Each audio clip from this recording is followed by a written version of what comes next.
au départ, moi sur le label, j'essaie toujours d'acheter, j'achète toujours beaucoup de disques, tu vois, j'achète des tonnes de disques, de différentes influences, tu vois, et j'écoute, parce que moi je viens d'une culture hip-hop qui vient du recyclage, tu vois. Donc j'essaie de recycler des sons depuis 94 et je travaille toujours de la même façon.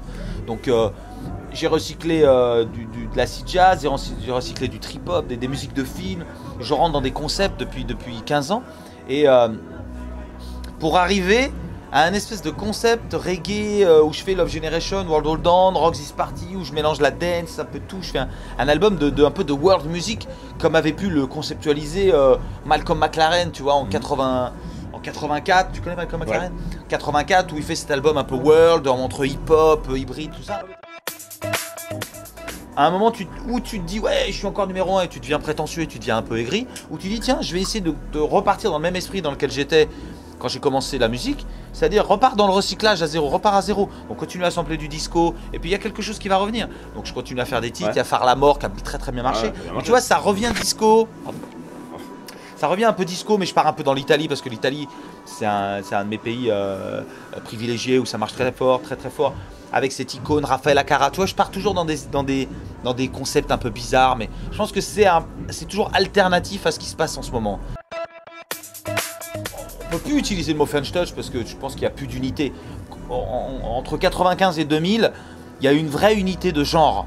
Aujourd'hui, je pense qu'entre Justice, entre R, des gens qui restent comme ça, bon, Daft Punk, j'espère qu'ils travaillent sur un nouvel album, ça nous manque un peu.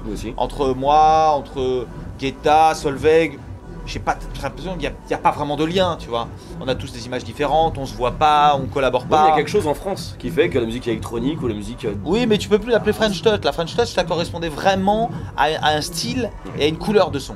Aujourd'hui, c'est totalement différent. Aujourd'hui, ben voilà, la première fois que je suis venu aux États-Unis pour jouer, c'était ici à San Francisco.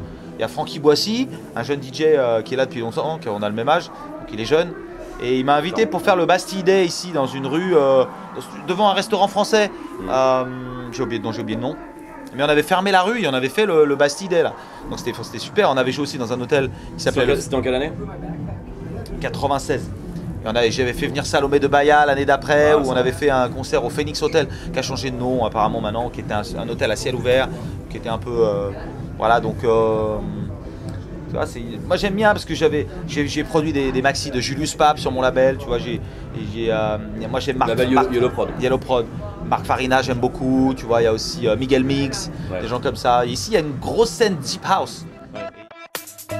J'ai l'impression que les Américains reviennent à la dance music un petit peu, tu vois. C'est très commercial, mais il y a quelque chose d'alternatif qui va se créer. Donc j'espère que ça va revenir un peu. Il y a Masters at Work qui parle de refaire des albums, de refaire des titres. Ça fait un moment qu'ils sont en sommeil. Donc j'espère qu'il va se passer des choses. En tout cas, à Las Vegas, un peu partout, on investit énormément sur les DJ. Donc je pense qu'il y en a encore pour 2-3 ans.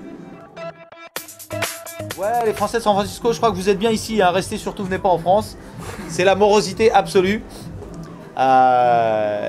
Mais ici on est bien, hein. En Californie, c'est la belle vie. Hein. Surtout, restez bien branchés.